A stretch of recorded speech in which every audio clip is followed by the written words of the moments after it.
اس کے لیے میں نے ابھی بتایا حجامہ کراؤ. واللہ یہ حجامہ اتنا زبردست علاج ہے، دنیا میں اس کو کپنگ تھراپی کہتے ہیں، اور ایک ملک ہے اس کا قومی علاج ہے حجامہ. لیکن ہمارے مسلمان صرف نبی صلی اللہ علیہ وسلم سے محبت کا دعویٰ کرتے ہیں. پتہ کچھ ہوتا؟ پتہ حجامہ ہوتا کیا ہے؟ کتنے لوگوں کو پتہ ہے؟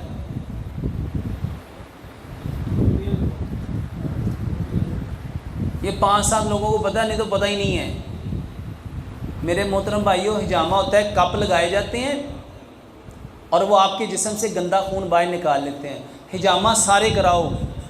اگر بچنا چاہتے ہو ہارٹ اٹیک سے، اگر بچنا چاہتے ہو فالج سے، اگر بچنا چاہتے ہو مرگی سے، اگر بچنا چاہتے ہو گردوں کے فیل ہونے سے، اگر بچنا چاہتے ہو نظر کمزور ہونے سے،